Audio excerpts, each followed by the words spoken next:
This is Current Question. I'm your host, David Jackson.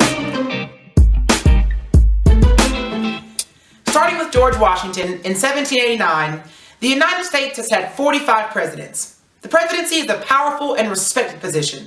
It's the head of state, head of government, commander-in-chief, and we've had many presidents that have cemented a popular and honorable legacy. Abraham Lincoln, Thomas Jefferson, Franklin Roosevelt, Theodore Roosevelt.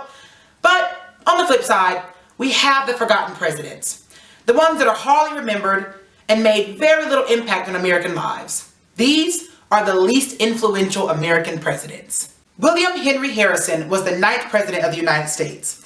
He took his oath of office on March 4th, 1841, on a freezing and wet day. Harrison, wearing no coat or gloves, gave his inaugural address, which lasted almost 2 hours. After the inauguration, Harrison fell sick with pneumonia and never recovered. He died a month later. Harrison is known as being the president with the shortest time in office. After William Henry Harrison's passing, his vice president took over, President John Tyler. Tyler is the first vice president to succeed the president after the death of his predecessor. As this was the first time an instance like this happened, nobody knew what to do, and the Constitution was silent on the matter. John Tyler decided the presidency was his and immediately moved into the White House, which pretty much established the protocol, and that was never changed.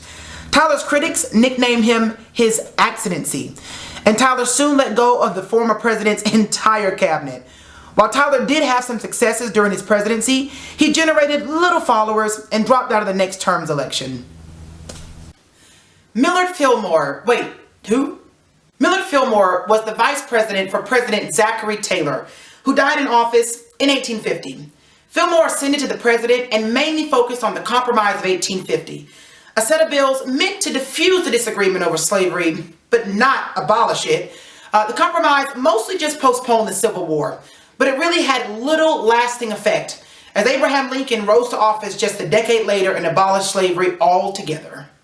James Buchanan was the president immediately before Abraham Lincoln. Buchanan came into office at a very difficult time in American history.